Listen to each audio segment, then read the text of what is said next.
Hi everybody, this is day 7 from our pictures from the Passover. So we're completing a week today, and I wanted to talk today about the question of hope and where we find our hope in the midst of everything that's going on. And the aspect of the Passover I want to focus on is the 4 cups. During the course of the Passover Seder, there are 4 cups of wine that are taken. In a traditional Jewish Seder, each cup is considered a cup of joy, but each one has its own specific meaning. And the meaning of those 4 cups are taken from a passage in Exodus chapter 6, verses 6 and 7. It says, "Say therefore to the sons of Israel, I am the Lord, and I will bring you out from under the burdens of the Egyptians. I will deliver you from their bondage. I will also redeem you with an outstretched arm and with great judgments. Then I will take you for my people, and I will be your God. And you shall know that I am the Lord your God, who brought you out from under the burdens of the Egyptians." So there's a lot of things that I could say here, but the thing I want to focus on is the Jewish people found hope in this. And not only that, it's a hope that stretched throughout their history.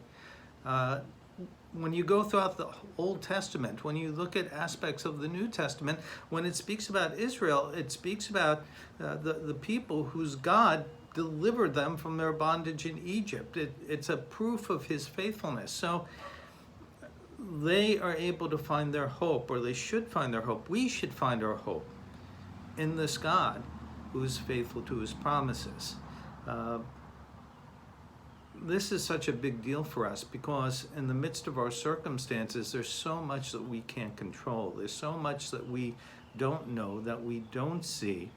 And we can put our hope in a lot of different things, but our experience shows us when we put our hope in people, when we put our hope in political solutions, when we put our hope in just about anything else, it's going to fail us.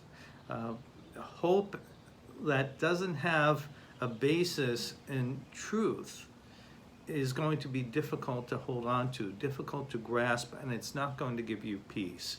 For me, I found peace in putting my trust in the God of Israel. Why is that?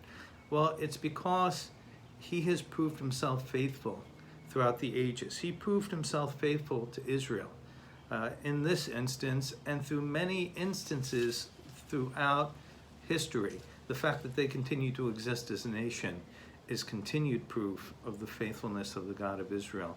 I also have come to the conclusion that there's very little that I can control.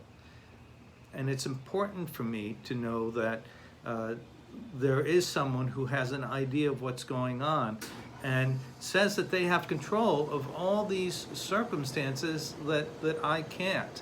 That it basically gives me a paradigm that makes sense of my world and my life and everything I experience.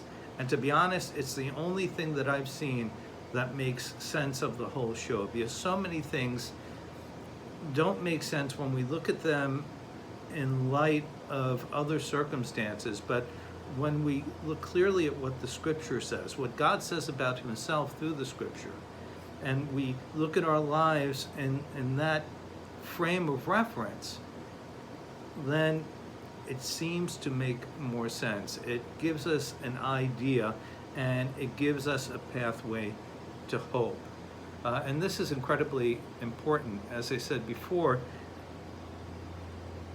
And it's not a blind and empty thing.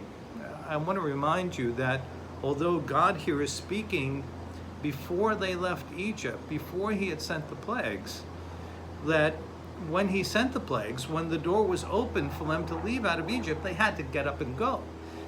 When they got to the Red Sea, God did the miracle of opening the Red Sea, but they had to cross it.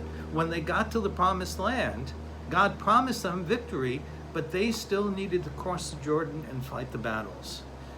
We need to live by faith, but we also need to move in the direction of faith. And I pray in the midst of everything that's going on that we would have a sure hope. What are you putting your hope in? Is it something that's sure? Is it something that you can move with confidence in a direction of? I pray that you would find your hope and put your trust in that, and that would be the God of Israel. Have a great day.